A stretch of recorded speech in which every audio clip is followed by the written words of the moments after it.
Welcome to part 2 of perspective drawing, 2-point perspective drawing should I say. So just to recap, we are going to be selecting a building or maybe a series of buildings, maybe a parade of shops or maybe a street. You're selecting the area of your choice and you're going to do a 2-point perspective drawing.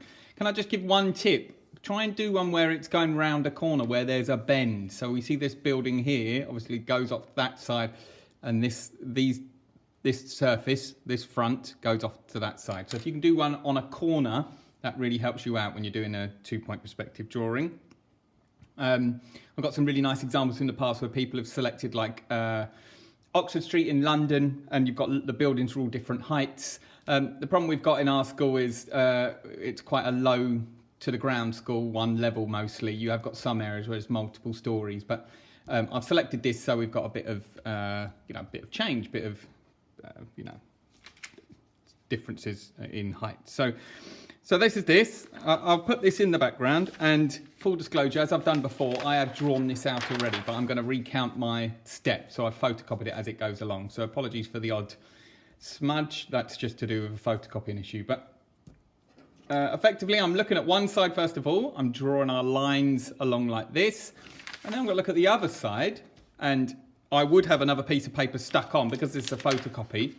You won't see it. You'll see it on the final drawing. But these lines will go off to the edge. Now, what I suggest is you make your drawing far bigger than you actually need to, or you use far too much paper. So you could stick 3 or 4 or 5 pieces of paper, as much as you want really, as long as you've got a table big enough, and line them all up. And then my drawing actually is going to stop around here, but I've got these lines going off so that I can prepare and plan and always see where my point is. So that's what I suggest. I've drawn this much bigger so that it can fit on the page, on the iPad screen that I'm filming from nice and easily, and you can see it. So first thing I would do, I would plot the area out. So looking at the left side, I've plotted this out. Now I've measured basically by eye.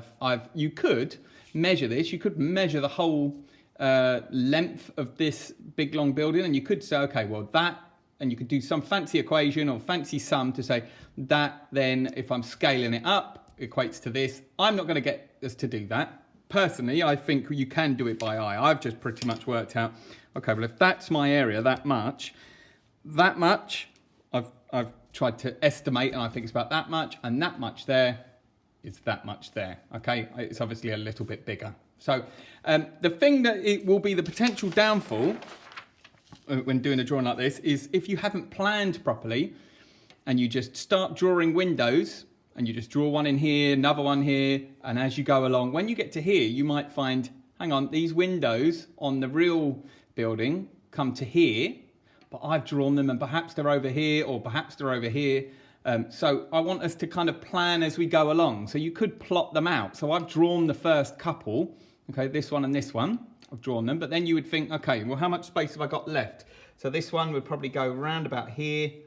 Okay, do it really lightly on a page. This one, then this one, and you think, okay, well, what's the gap? The gap probably correlates like this. I'm doing this really quickly. In reality, I actually plan this out quite meticulously, and then that area there is probably about there. That's roughly about right, okay? It could be that I've left too much of a gap there, and then you would do the same for these. And of course, once you've planned those doors and windows, they would be parallel. So that window lines up perfectly with this set of windows, okay?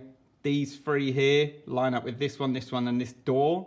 Okay, so they all should line up evenly. So you can maybe plan them down here. And what I would say is, if you look, if I put a ruler, actually let's use this ruler. They should, you can see they all go to the point. I'm looking at the bottom of this window, they all go to the point, and these all correlate. So if I'm looking at the top, let's go to the point there. They should all line up if I'm drawing a pencil line there, okay?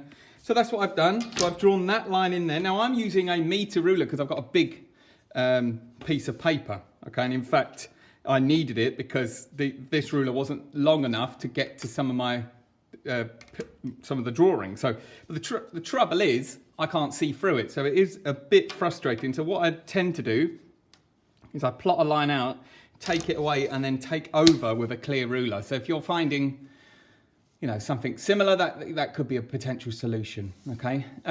So I've plotted this window out, and then I've then plotted this area, and I'm gonna just do this freehand. I expect, well, I drew these out quite meticulously, to be honest, and you'll see the final one. And again, like so, like that. And these are the windows, okay? So plot it out. And again, I always say, plan your page, draw lightly on the page, because you can always rub it out if you make a mistake. Can that ruler, see there's an example where that ruler won't get to this window, so I then need to use my meter ruler. Okay, and I'll say the window's about there, okay?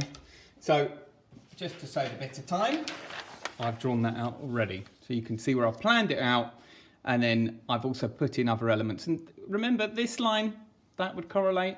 These lines, all of these windows, I haven't done the top part of these, but as I say, I would just look at my picture and I would draw my top window like that. Like this.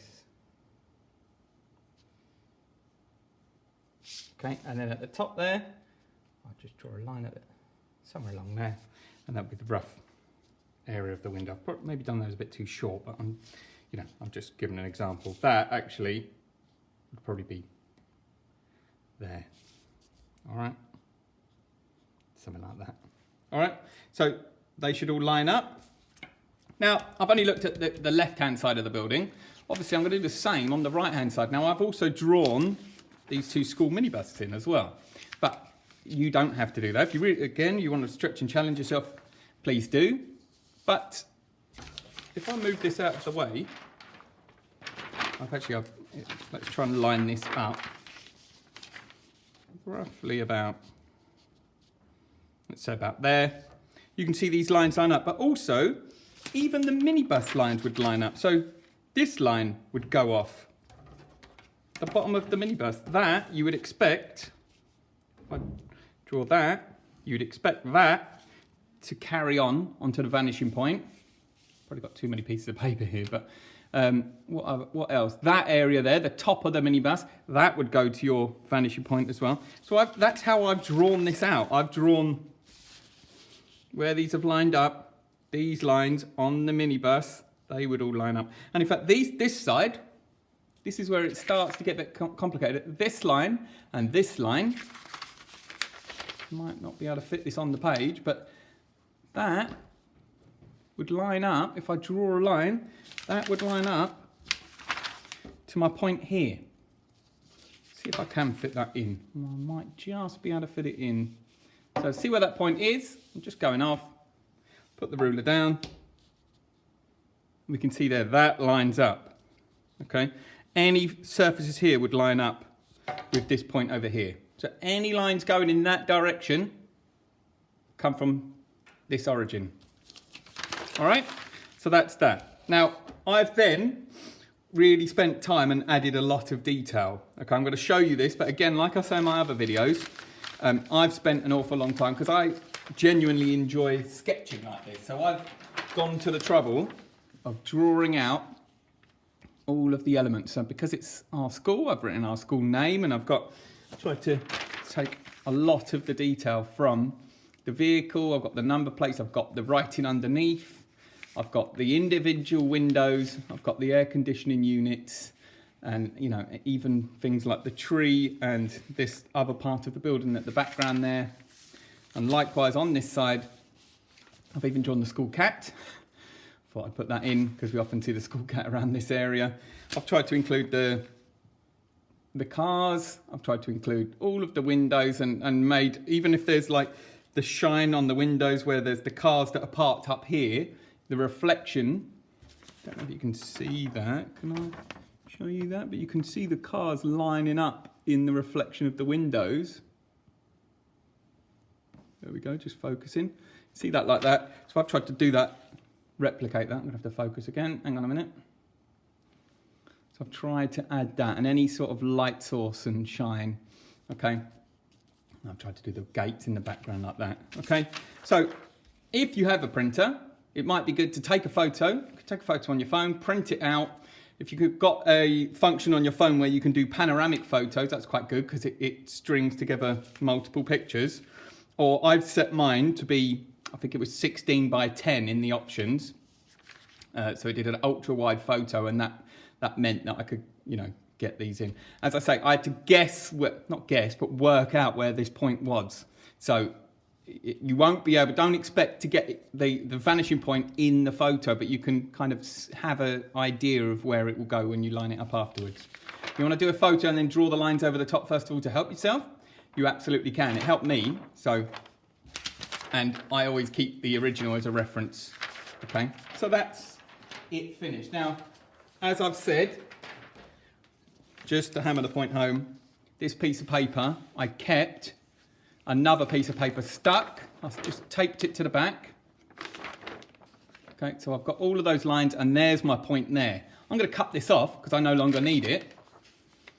And again, there's my line. I'm going to cut this point off. And in fact, I've got a final copy. Let's get all of these out of the way.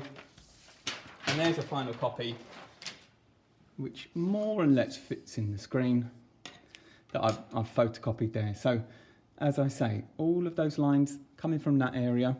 Okay, that part of the chimney, this part of the chimney, they're all coming from this area. So, if I was to put a line there, that would head on off. And all of these on the roof here, all of these lines, they would all come from this point as well. All right, so that's the final version. I don't know how well you can see it on the screens. That's why I'm trying to do it slowly so you can see. Ignore these. This is where I've photocopied it afterwards and it smudges. All right, so that's that. And that's the original. All right, give it a go. I'm really looking forward to seeing these. This is my favourite type of drawing. I can sit there all day personally and just, I find it very therapeutic and relaxing. But so I would say give it a go, see what you can come up with, and I look forward to seeing them. Okay? Speak soon, guys. All the best.